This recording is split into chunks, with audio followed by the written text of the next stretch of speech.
Hey kid. Yeah, you. I just got off the phone with the big man upstairs, and he told me that I need to clear a few things up around here. So without further ado, here's 10 pieces of malarkey that you might still be spreading. Number 1. Nobody was ever burned to death at the Salem witch trials. Of the accused, 15 died in prison, 19 were hanged, and 1 was squished to death. That last one is way more interesting than any cremation, by the way. Dude was a badass. His name was Giles Corey. He was 81 years old and so done with the town of Salem's garbage that he wouldn't even dignify the trial with a plea. So the town stuck in between 2 boards and stacked rocks on top of him in an effort to draw out a confession. But every time they tried to get something out of him, all he would say was, "More weight." This went on for 3 solid days until he finally died, never giving any indication as to whether or not he was a witch. One can only wonder. Number 2, the OG Buddha wasn't the obese guy. That's Budai, a Chinese folk character meant to represent Maitreya, aka future Buddha. Now this shirt is double sad. Number 3, Buddha wasn't a god either. He was just a guy named Gautama. Now this shirt is triple sad. Number 4, ever heard of a vomitorium? Turns out no, it's not a place where Roman nobles would go to make room for more pheasant spleen and lobster eyelids. It's just a big entranceway to the coliseums that hordes of peasants would spew out of. Number 5, Washington never cut down a cherry tree in his youth. I don't get this one at all. Apparently it's supposed to paint the man in a good light somehow. It's like, Tyler, what the hell happened while we were gone? Where's the tree in the front yard? Oh yeah, that was me. Got bored. Just felt like vandalizing something, you know? Hey, what about my honest character? Number 6, the pyramids weren't actually built by slaves. These workers were respected members of society. They ate meat and worked in 3-month shifts, and even got to be buried right next to the tomb after their death. Matter of fact, that's more than we can say for the people working on man's greatest achievements today. If I spent years of my life helping to build the space station, you're damn right I'd want the Salmonella Memorial Corpse Receptacle floating along right next to it. That would be amazing. Number 7, the Great Wall of China is not the only man-made object visible from space. I don't know where you dipshits got this one from. First of all, there's no way you could see it with the unaided eye. The wall is like 30 meters thick at most, while the distance to outer space is generally recognized to be 100 kilometers up, known as the Kármán line. To give some perspective, that's like me holding up a standard-sized guitar pick from across the entire length of a football field and asking you what color it is. Also, there are plenty of man-made objects that are way bigger in terms of local surface area than the Great Wall, so even if it was visible, there's no way it would be the only one. Number 8, you might have heard this one before. You know, Hitler was a jerk and all, but hey, he made the Autobahn, so at least he was efficient. Actually, Hitler didn't create the Autobahn. It was already there. He just helped expand it into newer territory. In a similar vein, Mussolini didn't make the trains run on time, with most of Italy's infrastructure repairs happening before his rise to power in 1922, and even then they weren't nearly as punctual as he'd like you to believe. So unfortunately, you're gonna have to find something else to like about these fascists. Like Hitler's elegant way of speaking.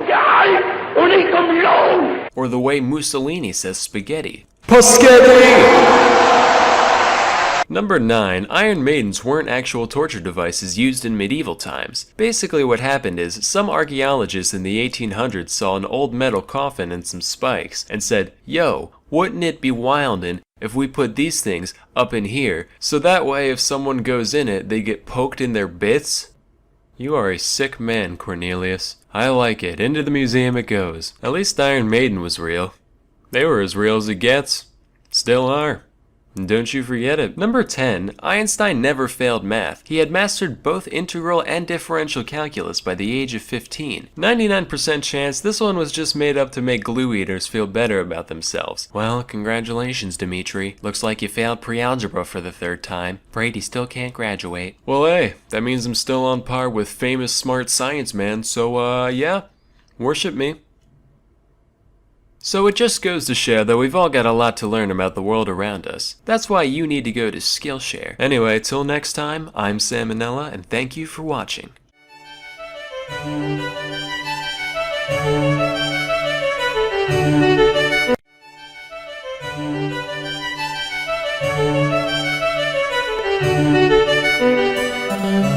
Hey kids, if I learned anything from my middle school career, it's that what may seem like a good idea initially will often be remembered only as a foolish mistake. Here's a few pieces of technology from yesteryear that have since fallen into total obscurity. So I've always believed that there's no point in having many small things when you can have one big thing. Why have many shrimp when you can have one lobster? Why drink many glasses of milk when you can eat one udder? Why have many cheese-its when you can have one cheese-them? Patent pending. And why have many street lights when you can have one moonlight tower? These guys were real popular back in the 1880s and 90s, often standing at over 150 feet tall and illuminating several blocks from a single point. Not very well, mind you. Matter of fact, they were so dim, we didn't even have the conscience to just call them light towers. Had to go and stick the moon on the front so people didn't get their hopes up. But thanks to our good old friend the inverse square law, you still needed a fuck ton of light to pull this off. So they used incredibly harsh and UV emitting arc lights instead of incandescent bulbs. All the light of the moon and all the vision damage of the sun? Talk about a win-win. Sadly, these beasts have fallen by the wayside over the past century or so, except for in Austin apparently, but they use friendlier mercury vapor lamps in them, so they only get half points. Now, anyone who's been around a baby long enough knows they always have a cloud of ghoulish stench hovering around them. Jeez Louise, somebody better air out that musty little muskrat before grandma starts drooping again. You could stick him on the clothesline for a while, but knowing that little moron, I'm sure he'd find a way to hurt himself somehow. Introducing the baby cage. Finally, city dwellers all across the nation have a way of unleashing their postnatal funk on the unsuspecting passerby below. These were in vogue for a while before falling out of style a bit of the way into the 20th century, because apparently society started deeming babies more valuable than air conditioners. I don't really get it personally, but this is also around the time we started putting lead in gasoline, so it's probably for the best we kept them inside all day. Matter of fact, it's my firm belief that without kids growing up breathing lead, there's no way pet rocks would have taken off in the 70s. Wow, alienating baby boomers. He's so brave and controversial. Now, in the days between the Great War and the not as great but still pretty alright war, people were trying to find efficient means of detecting an incoming air attack. They climbed their nation's tallest mountains to seek the wisdom of their greatest elders, and the wise men said,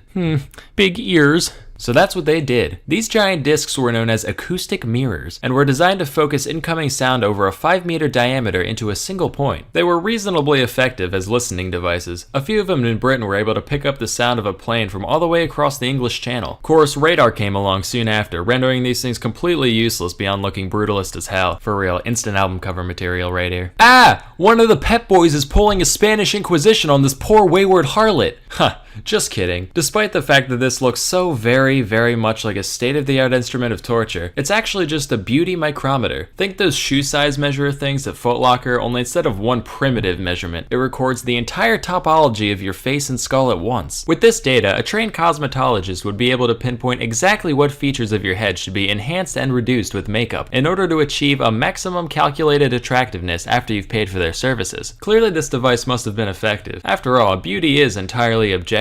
What, eye of the beholder? Huh. Check the name tag, buddy. Apparently, though, women didn't like being strapped into a birdcage and having their every minute flaw meticulously laid out in front of them, so this thing never really took off in the end. Next, we have the Humlauf. This was a device made during World War II designed to let infantry shoot around corners. It's like the Germans sat down and watched that part in Tom and Jerry where the conniving rat bends the gun barrel back at his adversary. They said, Mein Gott. They came in a variety of angles between 30 and 90 degrees, and even came with a little periscope so you could see what you were shooting at. But as we all come to find out when we reach adolescence, cartoons are the arbiters of deceit, because these things would invariably break within the first couple hundred shots or so. And even when they did work, the rounds would fucking explode from the massive acceleration, turning a deadly bullet into an ineffectual spray of shrapnel. These were so ineffective that only the 30-degree model ever saw significant production beyond prototypes, and even that was very limited. Say, you ever look at regular mousetraps and go, not enough property damage? Well, check this out. Patented in 1882, it's the revolver mousetrap, brought to you by the makers of the snail trebuchet and the cockroach claymore. Thanks to the marvels of the modern era, all those tiresome hours of intense varmint slang can be outsourced to one little gadget on the floor of your kid's playroom. Now when you hear a gunshot in the middle of the night, you can rest easy knowing that, one way or the other, there's one less pest for you to deal with in the morning. Boom. 1850. Steam locomotives are all the rage. You're in the transport business, but all you can afford is a couple dumb horses. Sure, they move things from point A to point B almost as well at a fraction of the cost, but your cool rail-riding friends called you a whack-ass and it really hurt your feelers. Well, have we got the invention for you? The Impulsoria uses an ingenious system of treadmills to turn that horse to be beckoned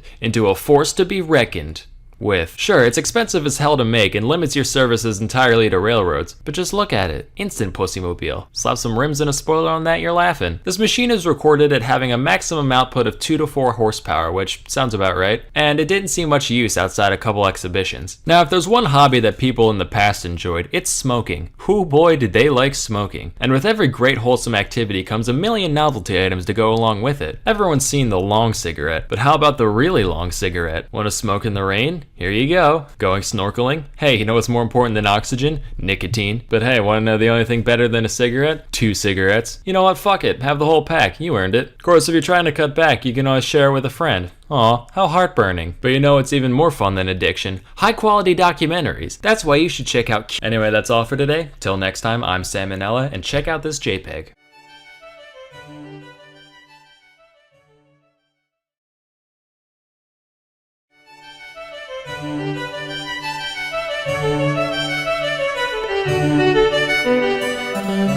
Hey kids, John Wilkes Booth, Lee Harvey Oswald, Hitler, all people who gained massive notoriety by killing one of history's famous leaders. But there are 2 Americans who committed an equally heinous crime as these 3, yet their stories are seldom remembered, mostly because nobody really cares about the presidents they killed. Originally I was going to talk about both of them, but the video ended up being way too long, so today we'll just stick to, this one I guess. Charles J. Guiteau was a pretty silly guy, and to understand how a guy could be so silly, you gotta start with his youth. Guiteau was born in Freeport, Illinois in 1841. His mom had postpartum psychosis and died when he was 7, alongside 3 of his 5 siblings. His dad, meanwhile, was mega religious and made a big point out of instilling those values in his son, often physically. This influence molded Charles into a boy who sought nothing short of total approval from others and who would react very harshly to any criticism levied upon him. As a teen, he moved to Ann Arbor, Michigan for high school. He tried to get into the University of Michigan, but he goofed on the entrance exam.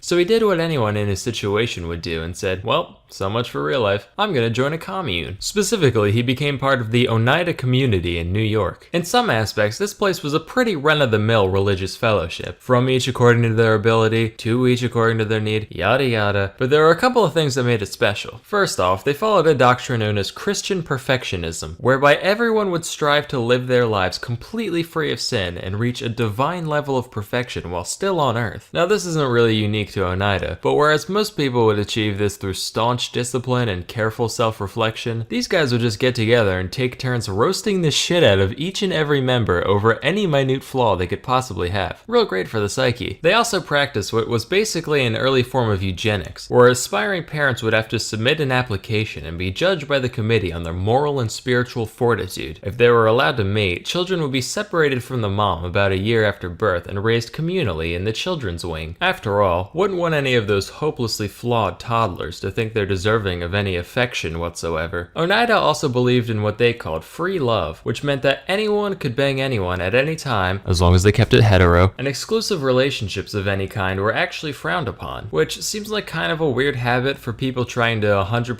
FC this whole Christianity thing, but whatever. But wait, you're saying, how can you have selective breeding at the same time as extremely unselective breeding? Aha! See, that's where male continence comes in. Under this rule, a pair could go at it for as long as they wanted, with the caveat that the dude's not allowed to nut, pull out or otherwise. That way, it's not a sin. After all, as the Bible says, if the dick don't spit, you must acquit. Paradoxically, no such rule existed for the women. In fact, not only did the commune believe in female orgasms, they actually prioritized them, which is like unheard of in the 19th century. They'd even have the middle-aged women of the society train the teen boys in the art of holding in the old pelvic sneeze. That way, there wouldn't be any chance of conception in case the guy goofs up his first few tries. So anyway, young Guiteau joins this whole thing, and endured countless blows to his massive yet fragile ego, thinking he's at least gonna get a piece of this communal action. Except, the criticism towards him wasn't just a formality like it was for others. Everyone there genuinely fucking hated him, on account of the fact that he was a raving neurotic narcissist. He never caught a single piece of this allegedly free love, and after a while, they all started calling him Charles Get Out in the hope hopes that he'd leave. This is real. And after 5 long years of this abuse, Guiteau finally got the hint and moved to New Jersey. He tried starting a newspaper themed around the Oneida religion called the Daily Theocrat, except nobody cared, so that failed. He went back to Oneida and tried to sue the place in order to get back pay for all his voluntary unpaid labor while living there, but apparently I'm mad butthurt isn't a valid reason for prosecution, so that went nowhere. Finally he said, well, when your devotion to God has failed you, there's only one path in life left. Time to become a lawyer. He managed to pass an examination to gain admission to the Illinois bar, and subsequently joined a law firm in Chicago at the age of 27, where he met his soon-to-be wife, one Annie Bunn. Of course, Guiteau never really got to be a lawyer. He only argued in one actual court case. Most of his time was spent doing bill collection for random clients. This job gave him insight into how debtors think and operate, which allowed him to turn into quite the con man, dodging bills whenever and wherever he saw the opportunity. Even on the job, he'd frequently charge exorbitant contingency fees after the fact, upwards of 75%, and sometimes he'd just keep it all and completely ghost his clients. After all, what are they gonna do? Send another bill collector? Well, it turns out they did, so Guiteau and his wife fled to New York. Here he ditched law and started getting into politics. Specifically, he wrote and delivered a speech in favor of Horace Greeley, the 1872 Democratic presidential candidate, and he somehow got it in his head that if Greeley won, his campaign would be so greatly indebted to him that they'd fulfill his desires to be the Minister of Chile, as though a total rando like him could just, name a job and it would be his. In reality, the speech was an incoherent mess heard by next to no one, and Greeley lost by a landslide. As the years passed, Annie got real sick of living life on the run with a broke-ass bitch, and Charles was none too keen on her weighing him down either. But back in the day, you couldn't just divorce someone willy-nilly, you needed a valid reason for it. So Charles concocted the brilliant scheme of banging a prostitute and then having her testify in court. The plan worked, with the pair successfully divorcing in 1874, and the only downside was syphilis. Whoops. Guiteau started dabbling in theology again around this time. He published a book called The Truth, which was almost entirely plagiarized directly from John Noyes, the founder of the Oneida community. But despite being a man of God, Guiteau was still very much a two-time varmint, and moved frequently in the dead of night to keep collectors off his tail. His brother caught wind of this and wrote him a letter basically saying, hey, maybe you should pay your bills now and then so you can be, a functioning member of society. To which Charles replied, and I quote, find $7 enclosed. Stick it up your bunghole and wipe your nose on it, and that will remind you of the estimation in which you are held by Charles J. Guiteau. God damn. And to his own brother, the madman. Soon after he got arrested, bailed out by his sister, lived with her for a few months, attacked her with an axe,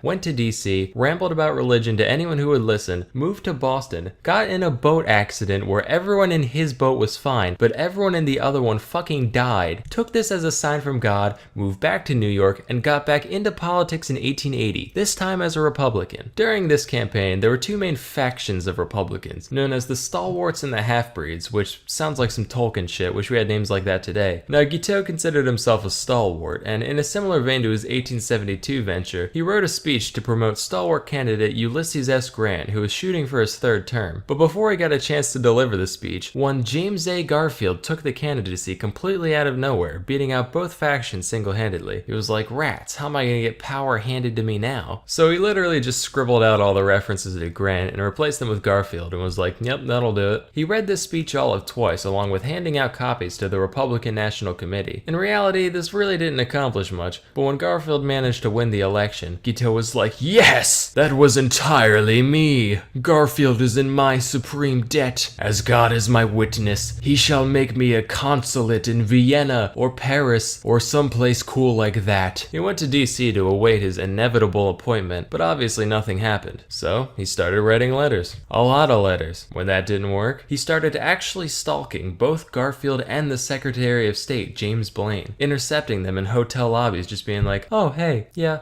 it's me, the sole person responsible for your success. Say, how about a consulship? Alright, you'll get back to me, I get it. Whoa, haha. What a coincidence. Me again. How's that consulship coming? At first they simply ignored him, but eventually Blaine snapped, screaming, never speak to me again on the Paris consulship as long as you live. Damn you, Garfield! I sense a disturbance in the force. Maybe daylight savings just made Monday an hour longer. Wow, Garfield. That was quite the wisecrack. It's amazing how you managed to keep things fresh year after year. Burn in hell, beige dog. At this point, Guiteau completely renounced any faith in the current administration, and after a lifetime of clout chasing met only with disappointment, he decided his only option was straight up going postal. He convinced himself that it was now God's will to remove Garfield from this mortal plane in order to put his stalwart vice president Chester Alan Arthur into power. When he went to buy a revolver, he was given the choice between a wood grip and an ivory grip. He went with the ivory one for no other reason than he thought it would look cooler in a museum, and on July 2nd, 1881, he ambushed Garfield at the Baltimore and Potomac Railroad Station, shooting him twice in the back and mortally wounding him, all because he wouldn't give him a job. Garfield managed to hang on for 11 weeks before finally dying, which sounds like hell. Today's modern physicians actually believe that Garfield could have easily survived the incident if it weren't for doctors digging through him with unsanitized tools. Hey modern medicine, thanks for not being worse than literally no medicine. It means a lot. But that didn't stop Guiteau from being formally charged with murder. And that's exactly what he wanted. Matter of fact, Guiteau was over the moon, taking his new nationwide infamy as the fame he always deserved. His trial was just bananas, with Guiteau hurling obscenities at just about everyone there, including his own defense team, and formatting his testimony as an epic poem which he recited in full. He even dictated an autobiography to the New York Herald, which, get this, he ended with a personal ad for a nice Christian lady under 30 years of age. What a baller. When the guilty verdict was read, he called everybody there low consummate jackasses, and on June 30th, 1882, Guiteau smiled and waved to his adoring fans as he was walked to the gallows, where he recited a repetitive, deranged poem he wrote that morning, which was performed in a high-pitched falsetto voice, since it was written in the point of view of a child. He asked for a full orchestra to play during the reading, which I don't have to tell you that went nowhere, and promptly thereafter, he was hung. When the gallows dropped, people were probably like, ugh, Jesus, it's finally over. I just came here for a nice little execution. They subject me to all that? I want my money back, frankly. So it just goes to show, you can't always get what you want. Unless that thing is getting everyone to hate you, that's extraordinarily easy. But for everything else, you're gonna need a combination of hard work and know-how. While the former must ultimately come from within, there's plenty of resources out there for the latter, the best of which is a seldom talked about little startup called Anyway, that's all for today. Till next time, I'm Sam and Nella, and I oop and I oop.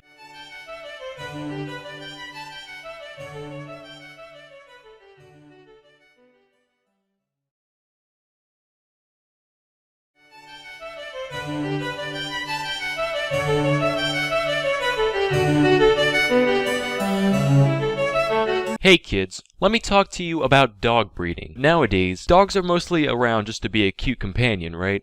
So breeding has gone from functionality to cuteness. And that's fine, as long as it stays within the bounds of nature. But that's not enough for today's breeder. So, how do you make a dog cuter? Apparently, by giving it disgusting genetic deformities. And chances are, you, the listener, agree with that. You just don't know you do. Let me show you what I mean. See this?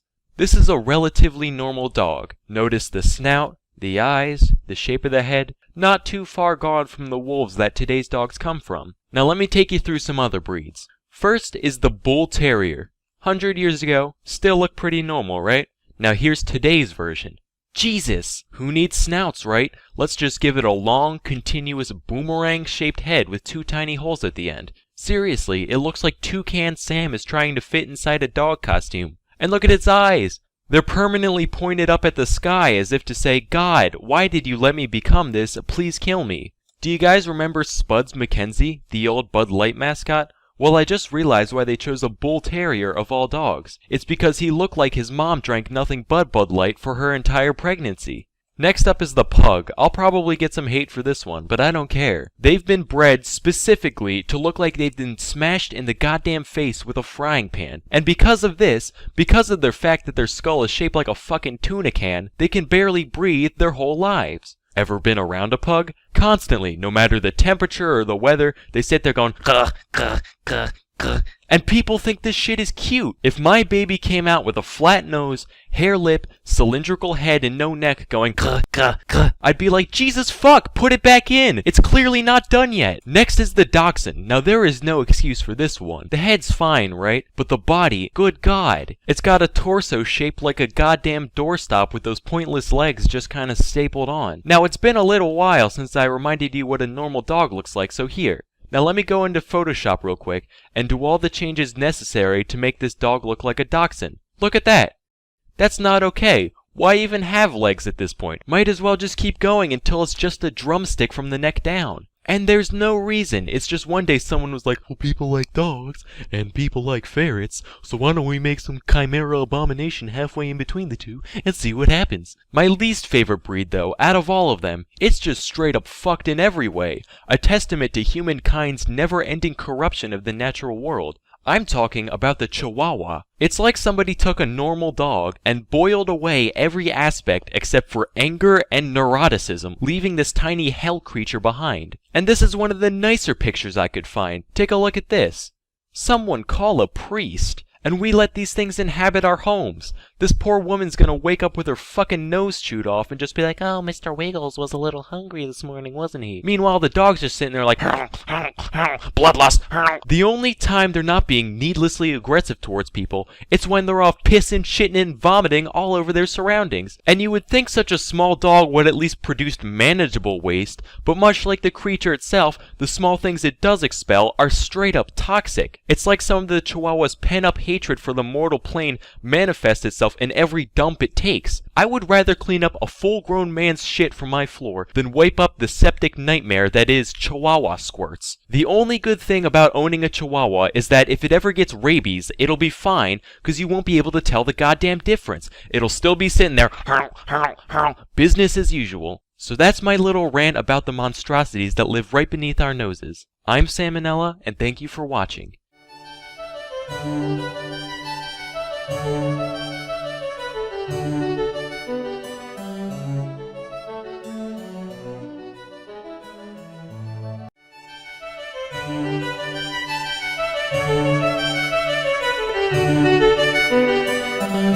Hey kids, I think we can all agree that there are few pastimes more grotesque than competitive eating. The concept of a bunch of guys pushing their anatomy to its limits just for sport leaves a bad taste in my mouth in more ways than one. But imagine if these men didn't adopt this habit just for fun. Imagine if some gross biological error forced them to eat like this for their entire life. Introducing Tarare. Tarare was born in France around 1772 to a poor farming family. It's said that his appetite was so voracious that, by his teens, Tarare could eat an entire quarter of a cow carcass in a single day. You'd think he'd be like mega obese, but no, he only weighed 100 pounds by age 17. However, there were still a few things that stood out about Tarare appearance-wise. For one, he had a huge, stretched-out mouth with horribly stained teeth. He could reportedly fit 12 eggs in his cheeks at once, much like a chipmunk keeping its chipmunk eggs warm. Additionally, when Tarare was full, he'd get a crazy octomom gut going, and any other time, he'd have a huge flap of stretched out skin hanging around his waist. He also stank to high hell, even by 18th century French peasant standards. He was described as reeking, quote, to such a degree that he could not be endured within the distance of 20 paces. So between all this and his horrendous outhouse flooding dumps, his family had had enough. Alright, you're eating us out of house and home here. You gotta go, man. You heard me. Kick bricks, Froggy. Wow, he just called a French person a frog. That's so racist. No, it's not. They're all French. The guy just looks like a frog is all. Oh. Well, too late. I'm already offended. That's fair. Dislike. After leaving home, Tarare was forced to beg and steal just to satisfy his gargantuan appetite. Inevitably, people began to take notice of him, and eventually he landed a job as a street performer in Paris. People would hand Tarare entire baskets of apples, eggs, and even wine corks, and watch in delight as he horked them down without the slightest hesitation. Normally, this went off without a hitch, except for one time when he suffered a severe intestinal blockage. Fortunately, the crowd was kind enough to carry him to the hospital, where he was treated with the strongest laxatives the 18th century had to offer. I would draw what happened next, but it would probably get my channel deleted, so let's just picture it for a few moments. Moving on. Cut to the year 1792. This marks the beginning of the War of the First Coalition. Ever heard of it? Me neither. Who was in it? Fucking everyone. Anyway, Tarare decided to enlist in the war. After all, maybe that profound emptiness he was feeling was just a lack of purpose in life. Turns out, no, he really was just psychotically hungry. Even after being granted quadruple rations, Tarare would still be digging through the trash pile whenever he got the chance. After suffering extreme exhaustion, he was sent off to the military hospital in Souterrain. The staff there was so dumbfounded by the man's abilities that they decided to keep him there to run a few experiments. The first of which involved putting Tarare in a room with a meal prepared for 15 people. Naturally, he ate the entire thing and immediately fell asleep. Next, they presented him with a raw eel. In response, Tarare crushed the eel's skull between his teeth before slurping down the entire creature in one go. Now, this is hair-clenchingly horrifying for a couple of reasons. Firstly, he put a whole frickin' eel in his stomach, but secondly, there had to be some point during digestion where the meat was gone but the bones still remained. Now, for those of you who don't know, an eel skeleton looks like this. That means Terrari had all of those needle-sized ribs stabbing into the walls of his stomach at once, and he was fine. He also ripped a live cat apart with his bare hands, drank its blood, and ate everything but its bones, and then later gagged up the fur and skin like an owl, but, you know, that's neither here nor there. After reviewing our data, I've come to the scientific conclusion that, yeah, we got a goddamn demon on our hands. But as we all know, with great devour comes great responsibility. Since Terrari was still technically enlisted, the military decided to utilize his abilities for the greater good. Hey Terrari, it's me, the General. Listen, could you eat this box with a note in it for me? If you do it, we'll give you a wheelbarrow full of bull organs. Lo and behold, 2 days later, he passed the container in mint condition and was given his reward as promised. With this proof of concept, they made him an official spy and sent him into Prussia with a document in his belly, to be delivered to an imprisoned French colonel. Unfortunately, there are a couple things Terrari couldn't do that are generally important when sneaking into another country. A, he couldn't speak German, and B, it's pretty hard to maintain a low profile when you're running around like a madman wolfing down garbage and mutilating small animals. So he ended up being captured by the enemy. Initially, he kept his mouth shut, for once, but after a whipping and a day in jail, Terrari gave in. After confessing that he did, in fact, have vital intelligence snaking its way through his GI tract, the Prussians chained him to a latrine until the box emerged 30 hours later. The note wasn't actually anything important, so they just mock executed him, gave him a severe beating, and sent him on his way. After all that, Terrari returned to life at the hospital, desperate for a cure for his condition, but nothing they ever tried worked. Meanwhile, the man's endless hunger continued to get him into all sorts of trouble. He'd often sneak out of the hospital to eat the scraps behind the local butcher and fight stray dogs in the alley for their precious garbage. He'd also seek out patients undergoing bloodletting in order to take all their life juice for himself. On several occasions, he was even caught attempting to eat bodies in the mortuary. By this point in my research, I was so desensitized to this guy that I didn't even bat an eye when I first read that. I was just like, alright. Guess he must have been hungry. Anyway, the hospital staff begrudgingly tolerated Terrari's buffoonery, until one day when he went too far. Well, Terrari, you've only had 3 mess hall raids, 4 miscellaneous trash-related mishaps, and 1 cadaver defiling, so I'd say, so far, this week's been pretty good. Doctor, we should probably inform you that a 14-month-old child has gone missing from their room. Terrari, look at me. Did you eat a fucking baby? Terrari was promptly kicked out of the hospital and spent 4 years out and about doing, whatever horrific shit you can imagine. When he came back, he was suffering from advanced tuberculosis and died shortly after arrival. During his autopsy, the surgeons found that, when they looked into his mouth, they could see all the way down his throat and into his stomach cavity. As you can imagine, his whole abdominal region was profoundly deformed. Basically, if this is a normal human, this is what they found inside Terrari. Just like the man's mind, we can see that around 90% is devoted towards food and 10% towards everything else. So, moral of the story here is that, no, you know what, not even I can find anything resembling a moral here. Not all stories have a point to them. Sometimes they're just sad and disgusting from beginning to end. And now a word from our sponsor. Till next time, I'm Sam and Nella, and thank you for watching.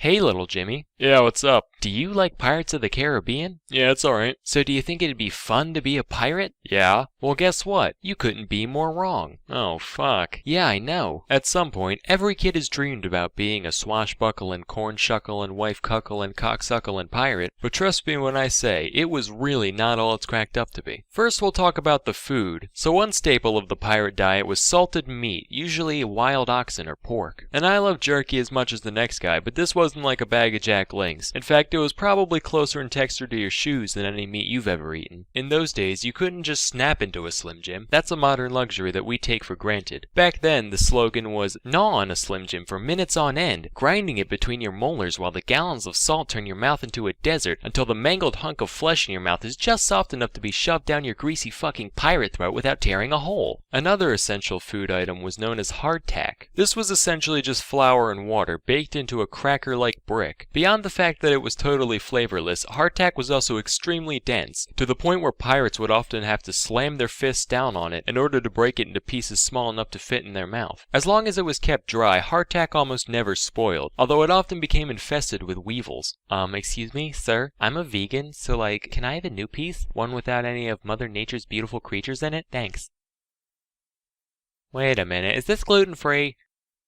This better be hemp rope! Nah, but the weevils didn't make you sick or change the taste all that much, so, and this is true, the crew would just eat it in the dark, so that way they couldn't tell if they were eating a normal chunk or a weevily one. Then there's the crowding. So pirate ships typically packed in as many crew members as possible, because more pirates means more manpower when you go to board an enemy ship. Of course, the downside to that is that you're basically like a bunch of hairy, unwashed sardines. Let me illustrate what a typical night below deck was like. So you're sprawled out on the damp, musty wood floor. Everything's pitch black, you can't see a thing. The smell of the filth and the mold forces you to only breathe through your mouth. Suddenly, your left hand feels wet. Probably just seawater leaking through the hull. You sniff your hand. Nope. No, that's piss. You feel something furry rub up against your elbow. It was either the body of a diseased rat or the beard of your diseased crewmate. Either way, that's probably where the piss came from. Some guy's moaning loudly in the next room. Hopefully he's just jerking off, because if he's dying, that's one more body to deal with in the morning. Rinse and repeat for 8 hours, and then it's daytime. The poor diet and cramped conditions led to disease being a huge problem aboard pirate ships. The most well-known of these diseases is scurvy, where you don't get enough vitamin C. When scurvy first begins, you just kind of feel tired all the time, no big deal. Then you get weird spots on your skin and your gums start bleeding. This progresses until all your teeth fall out and all of your body's mucous membranes start gushing blood and pus, causing you to die. So that's a lot of fun. There were tons of other diseases too. I won't go through them all, but here's a few honorable mentions. Also, some people say that alcoholism is a disease. I might just be disturbed, but that's one sickness I could definitely get down with. If it is a disease, then yeah, just about every pirate had this one. If anything though, I'd call that one of the few upsides of pirate life. Finally, there's the combat. So you've gone through all these disgusting, horrible living conditions, but at least you can enjoy the thrill of battle, right? Swinging from rope to rope, sword in your mouth, long, intense saber duels, that kind of thing. But that's typically not how it went down. For one thing, when pirates boarded a ship, 9 times out of 10, they'd just surrender immediately. Because what are a bunch of well-groomed merchants going to do against a horde of disgusting barbarians? If the defending ship did decide to fight back though, the resulting brawl wouldn't be anything like the movies. It'd be way worse, like immediate R rating. Because pirates rely a lot on brutality, both because they don't have much real training, and because it scares the shit out of people. If you were a deckhand on an invaded ship and you were stupid enough to fight back, you wouldn't be dancing around doing flips and shit. None of that. Instead, they'd probably shoot you in the stomach with a flintlock pistol, kick you to the ground, chop off your shoulder blade with a hand axe, gouge out your eyes with a marlin spike, wind your intestines around the prow, and then toss your twitching body overboard. And that's only a slight exaggeration. Honestly, if Jack Sparrow got attacked by actual pirates, he wouldn't last a second. It's kinda like a used car salesman going to prison, like, I'll be fine. If anybody tries intimidating me,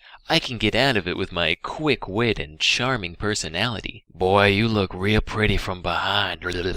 Oh wow, I'm boned. So yeah, in short, if you're thinking about pulling a Captain Phillips anytime soon, I'd advise against it. That's all for today. Till next time, I'm Sam and Nella, and thank you for watching.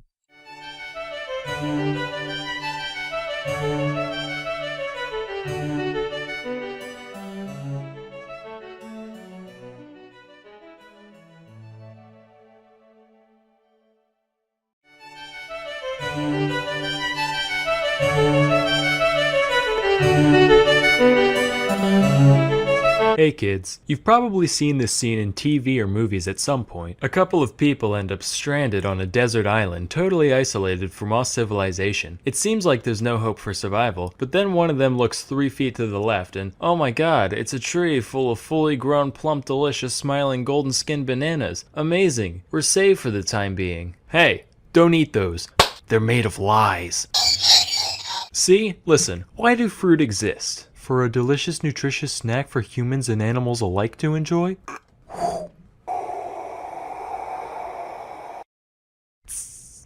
You know, you didn't have to go throwing him into the sun like that. You're next, Susan! How did you know my name? I created you. Anyway, as most of you probably know, fruit are a thing because nature figured out, hey, if you put a little bit of deliciousness around your seed, it'll convince some idiot bird or something to carry your baby off to faraway lands, right? But then humans showed up and were like, hey, that's pretty nifty. Listen, is it cool if we selectively breed you for thousands of years to give you horrific deformities to crank up that whole deliciousness part a couple hundred notches? Alright, cool. Let's take a look at bananas, specifically the Cavendish variety that we all know and love. On the inside, we got like 2% seeds, 93% delectable banana meat, and 5% that brown part at the bottom that your mom says is perfectly fine to eat but you still don't trust. Great for a snack. Terrible for reproducing efficiently. Meanwhile, check out the thing on the right here. That's Musa acuminata, one of the suspected ancestors of today's nanners. Much smaller and jam-packed with seeds, with just enough flesh in there to make it worth some smelly primate's time to crack open a yellow one with the boys. Here's another wild type banana, Musa balbesiana. Less sweet, way starchier, harder to get into, hella seeds, same shit different day really. But hey, if you stick that boy in the ground, you've got an okay chance of making a new banana tree. You bury a modern banana, all you're gonna end up with is a dirty banana. And not that one club in Miami, I mean an actual dirty banana. That's because, like a lot of cultivated fruit, culinary bananas are so inbred and malformed that they can't produce offspring even if they wanted to. So, word of advice for you men out there, if ever a lady points out how poorly endowed you are, just show her this JPEG. She'll say, wow, I didn't realize it was so potent and fertile. You really opened my eyes, thank you. Bananas aren't the only piece of produce to follow this pattern though, not by a long shot. For example, take the watermelon. According to Monsanto, everybody's favorite corporation, the first evidence of human cultivation of the watermelon dates back to Egypt around 5,000 years ago. Back then, they were only 2 inches in diameter, around the size of a tennis ball. The flesh was supposedly tough and bitter, much like that of a tennis ball. Of course, just as the growth of a delicious green baby takes time, so too did the evolution of the modern watermelon. In fact, even as late as the mid-1600s, watermelons looked way different from what we have today, as shown by this painting by Giovanni Stanchi. Notice the thicker rind, the larger seeds, and the weird segmentation on the inside. Definitely a cooler still life subject, but ultimately inferior as a summertime snack. How about vegetables? Tell me, do you enjoy cabbage, Brussels sprouts, kale, collard greens, broccoli, or cauliflower? I mean, I guess I like broccoli and cauliflower. The rest are kind of gross though. Wrong! All 6 of these vegetables are actually the same thing. That means you like them all. That's not how that works. I'll be good. Anyway, these veggies are all just cultivars of the same species, Brassica oleracea, otherwise known as wild cabbage. Every part of the plant is edible to some extent, but there's not much of it to go around. So a bunch of different people throughout history said, alright, what if we just take one specific part of the plant and go fucking insane with it? And that's what they did. Those who bred for giant leaves got kale, going for huge dense flower buds gets you broccoli, juicy engorged lateral leaf buds equal Brussels sprouts, etc. Speaking of segues, let's check out eggplants. The OG eggplant was first domesticated in India, where it can still be found in the wild today. It looks nothing like an eggplant though, they actually resemble little green berries the size of grapes. The only thing it seems to have in common with the classic purple eggplant is how little both of them have in common with an egg. However, if we add the RGB percentage values of their color and merge their shapes, we do get what looks approximately like an egg, so I guess that solves that mystery. This whole transformation really is a testament to man's greatness though. That's like starting out with a frog and selectively breeding them until you end up with Grimace from McDonald's lore. Speaking of which, did you know Grimace used to be evil and have 4 arms? This is a real thing. I'd like to think that when they lopped off his extra limbs, all his evil energy went with him, and now there's just 2 plump purple cylinders scampering around the countryside waiting to pull unsuspecting kids under ball pits, never to be seen again. That's just my McDonald's headcanon though. Anyway, back to whatever we were talking about. Next is corn, or sorry, maize. I call it corn like a normal person. If it was supposed to be called maize, these would be called mazes. Obviously, that's like the perfect opportunity, but they're not, so put an etymological sock in it. Or stocking. Anyway, I was totally expecting old corn to look like those baby corns you find in Chinese food and literally nowhere else. Turns out those actually are just baby corns. One suspected ancestor of corn is known as teosinte, which looks like this. Gee whiz, Sam, that sure does look like garbage. Good eye, Billy. That's because it was garbage. Whereas modern corn has a kernel count in the hundreds, teosinte only has 5 to 12, with each one being encased in a hard shell that's basically impossible to get into short of boiling it or chipping a tooth. The fact that people people decided to domesticate it in the first place makes sense once you realize that most grains are basically the same thing. But honestly, that just makes me wish people figured out how to turn a piece of wheat into a big chunk of whatever to gnaw on. This whole thing disappointed me so much that I actually moved it to the top of my list of reasons not to visit the Mayans if I ever get a time machine. Nonetheless, as you can see, human endeavor can accomplish amazing things. And just as a few thousand years of selective breeding can turn this into this, a few hours of learning a week can turn you into, a more talented and interesting version of you. And what better way to do that than with Skillshare.com? Skillshare is an online learning community with over 22,000 classes in technology, design, business, and more. Premium membership gives you unlimited access to high-quality classes on must-know topics so you can improve your skills, unlock new opportunities, and do the work you love. They've got great courses in just about any creative pursuit you can think of. I used to be totally musically illiterate till I took this course. Then I made this.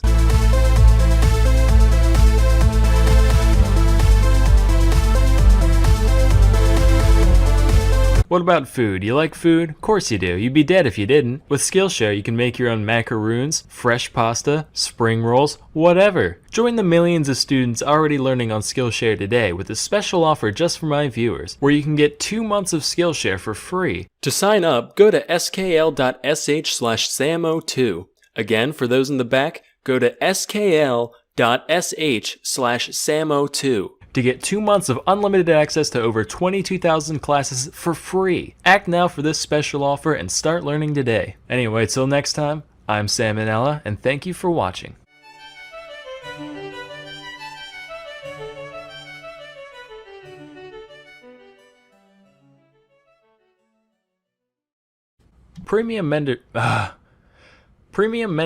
Mentorship. What the